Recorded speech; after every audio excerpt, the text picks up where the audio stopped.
Nathalie Skowronek, bonjour. Bonjour. Bienvenue à la librairie Dialogue.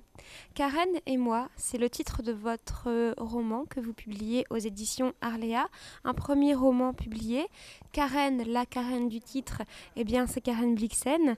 Et moi, c'est une narratrice qui s'exprime à la première personne. Est-ce que vous pouvez nous dire comment s'est fait cette rencontre entre Karen Blixen et la narratrice de ce roman ? La rencontre se fait quand la narratrice a 11 ans. Elle est au Kenya sous une tente et elle lit La ferme africaine. Elle avait demandé à ses parents absolument de partir au Kenya parce que elle avait lu le Lion de Kessel. Et suite à cette lecture-là, elle voulait absolument découvrir le Kenya et elle lit La ferme africaine. Et de là va naître un roman, une écriture où la narratrice va raconter cette vie de Karen Blixen en se mettant en scène en miroir, justement. Est-ce que cette écriture, cette structure du livre s'est immédiatement imposée à vous ? Non, ça s'est fait progressivement. Au départ, il n'y avait pas vraiment l'idée, je n'étais pas tout à fait sûre de vouloir mettre une narratrice en face de Karen Blixen, d'autant plus que cette narratrice me ressemble. C'est pas tout à fait moi, mais elle ne m'est pas non plus beaucoup étrangère, c'est disons un mois de roman, et je n'étais pas sûre d'emblée de la mettre. Donc au départ, je me suis dit je vais aller vers Karen Blixen et Karen Blixen parlera à ma place. Et puis petit à petit, je me suis rendu compte que ce projet-là était trop étroit et j'ai vu la possibilité d'un dialogue entre cette femme-là que je prenais à un moment de sa vie où elle n'était pas encore devenue Karen Blixen, l'écrivain, mais où elle était encore une femme dans la tourmente qui cherchait, qui ne savait pas par où ça allait passer. Et donc à ce moment-là, cette femme-là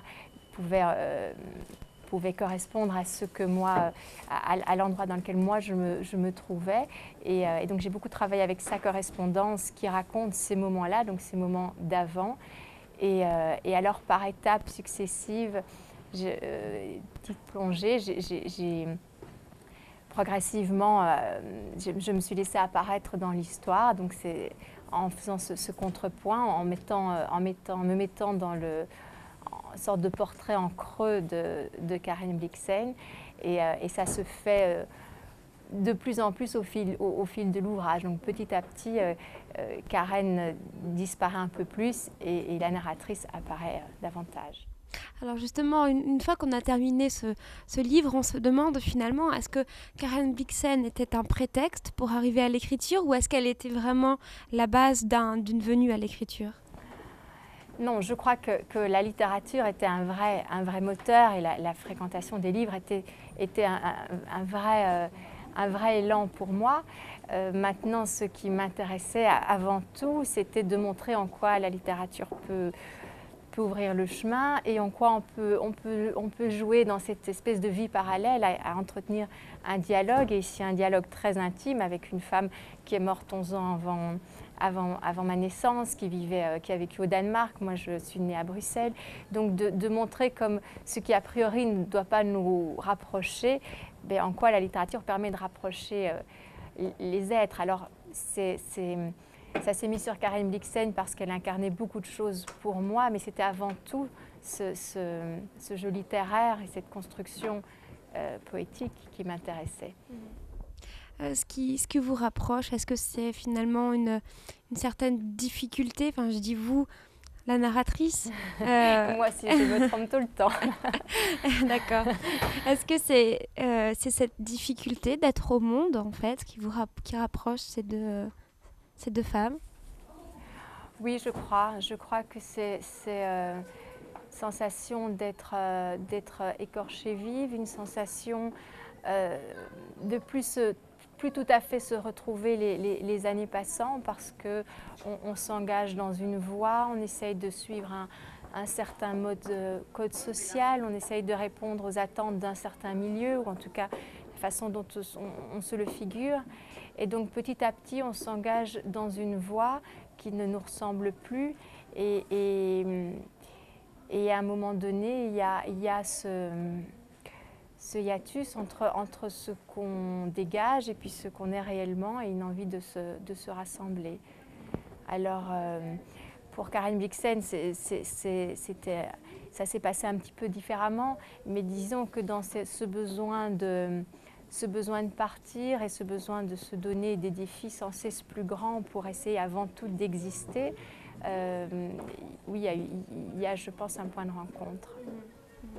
Dans ce dialogue entre le elle, Karen Blixen, et le jeu de la narratrice, on sent, vous l'avez mentionné tout à l'heure, un cheminement et une émancipation du jeu vers la fin de ce roman. C'est vraiment une sensation que vous avez eue vous-même lorsque vous avez écrit ce livre et que vous vous êtes senti à un moment détaché de ce fait d'être collé à cet auteur? C'est-à-dire que le livre se termine par un voyage au Danemark que j'ai fait aussi et que j'ai fait à la toute fin de l'écriture, et où je suis sortie un petit peu de cette vie imaginaire que je m'étais créée entre cette Karen Blixen, mais qui était une espèce de double poétique, et moi. Et en allant au Danemark, je me suis confrontée à la vraie Karen Blixen. Elle avait, vous voyez, sa maison, il y a un musée, et donc il y a une espèce de principe de réalité qui m'a rattrapée et qui m'a réveillée. Et à ce moment-là, je me suis rendu compte que le temps de l'écriture avait créé une espèce de fusion un peu irréelle, et puis qu'après, elle c'était elle, et moi, évidemment, c'était moi. Donc il y a eu après, chacun reprenait sa propre existence, oui. Tout au long du roman, on suit donc bien sûr une partie de l'histoire, peut-être ramenée à votre façon de Karen Blixen, mais il y a également de nombreux autres livres qui sont mentionnés, des écrivains qui sont mentionnés, des poètes, des philosophes. Est-ce que tout ce que vous mentionnez là, c'est votre voyage également vers la littérature? Ce sont des écrivains qui vous ont formé? C'est un peu oui, c'est ma carte poétique, et c'est vraiment cette idée du rapport intime qu'on peut nouer avec la littérature, et vraiment un rapport du livre à soi, et avec ce que ça comporte comme identification, comme révélation, comme compréhension.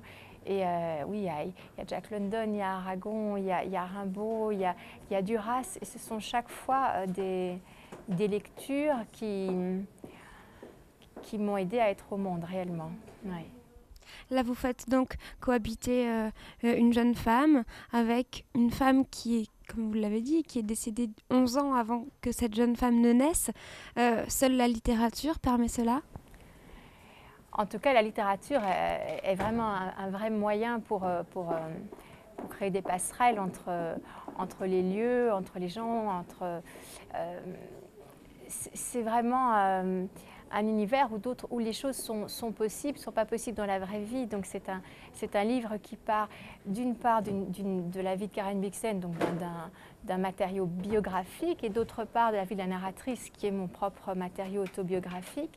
Et donc on est vraiment lié à ce réel-là, et en même temps pas du tout, parce que dans la vraie vie, je ne parle absolument pas à Karen Blixen, et je ne fais pas de télépathie avec les chiens. Donc on est vraiment dans cet entre-deux qui n'est pas la fiction, qui n'est pas la vraie vie, et c'est ce que j'aime dans la littérature.